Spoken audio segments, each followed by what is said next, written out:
بسم اللہ الرحمن الرحیم، السلام علیکم۔ اچھا دوستو، ہم اس وقت جبل رحمت کی طرف جا رہے ہیں، جس کا مطلب ہے رحمت والا پہاڑ، اور یہ اس وجہ سے مشہور ہے کہ یہاں پر حضرت آدم علیہ السلام اور بی بی حوا علیہ السلام ان دونوں کی آپس میں ملاقات ہوئی ہے۔ یہ دیکھیں، یہ پہاڑ آپ کے سامنے آیا ہے، اور یہ جو اوپر جو یہ لگا ہوا ہے نا، ایک پتھر جو انہوں نے بڑا سا لگایا ہوا ہے، یہ ایگزیکٹ وہ مقام ہے کہ جہاں پر حضرت آدم علیہ السلام اور بی بی حوا علیہ السلام کی آپس میں ملاقات ہوئی جب ان کو دنیا میں اتارا گیا۔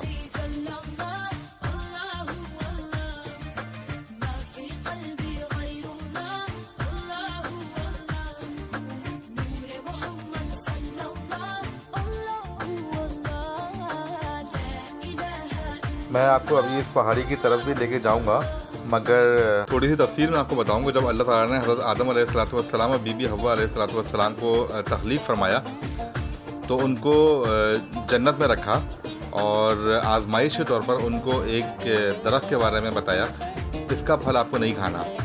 شیطان، جو کہ مسلمانوں کا آپ کو معلوم ہے کہ ہے ہی ازلی دشمن، اس نے حضرت آدم علیہ السلام اور بی بی حوا علیہ السلام دونوں کو بہکایا اور خوب قسمیں کھا کر ان کو یقین دلایا کہ اگر تم نے اس درخت کا پھل کھا لیا تو تم یا تو فرشتے ہو جاؤ گے یا پھر ہمیشہ رہنے والوں میں ہو جاؤ گے۔ قرآن مجید کے اندر الفاظ ہیں کہ الا ان تکونا ملکین او تکونا من الخالدین وقاسمہما انی لکما لمن الناصحین۔ تو خیر، یہ ایسا ہو گیا کہ ان دونوں نے پھل کھا لیا، اور اس کے بعد اللہ تعالیٰ نے ان کو زمین پر اتار دیا۔ حضرت آدم علیہ السلام سری لنکا کے کسی مقام پر اترے، بی بی حوا علیہ السلام سعودی عرب میں کسی مقام پر اتری، پھر ان دونوں کی یہاں پر ایگزیکٹ ملاقات ہوئی۔ چلیں اب وقت ضائع کیے بغیر میں آپ کو اس پہاڑی پہ لے کے چلتا ہوں۔ اچھا دیکھیں، یہ ایگزیکٹ وہ مقام ہے کہ جہاں پر حضرت آدم علیہ السلام اور بی بی حوا علیہ السلام کے درمیان ملاقات ہوئی۔ ہم یہ دیکھیں پہاڑی پہ چڑھ کے یہاں پر پہنچے ہیں۔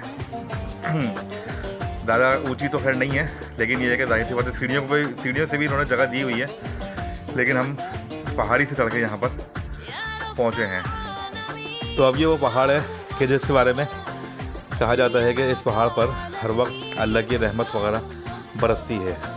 تو اور یہ اللہ کی جو رحمت ہے وہ حدیث کے اندر بھی موجود ہے کہ جب اللہ تعالیٰ نے اپنی تمام مخلوق کو پیدا فرمایا اور جب سب کام سے فارغ ہو گیا تو اس وقت اپنے عرش پر اس نے لوح محفوظ پر یہ جملہ لکھ دیا کہ میری رحمت میرے غضب پر بھاری ہے۔ اللہ کے رسول صلی اللہ علیہ وآلہ وسلم کو اس دنیا میں رحمت للعالمین بنا کر بھیجا۔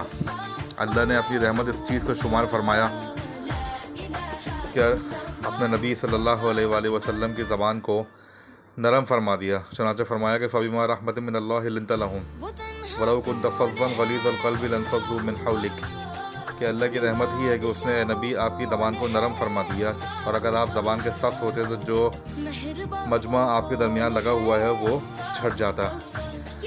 میری دعا ہے کہ اللہ تعالیٰ ہم سب کے ساتھ خیر کا، عافیت کا معاملہ فرمائے۔ جو میری اس ویڈیو کو دیکھ رہے ہیں، اللہ تعالیٰ ان کو بھی یہاں پر آنے کی سعادت نصیب فرمائے، اور بار بار ہم سب لوگوں کو ان خوبصورت مقامات کی زیارت نصیب فرمائے۔ آمین یا رب العالمین۔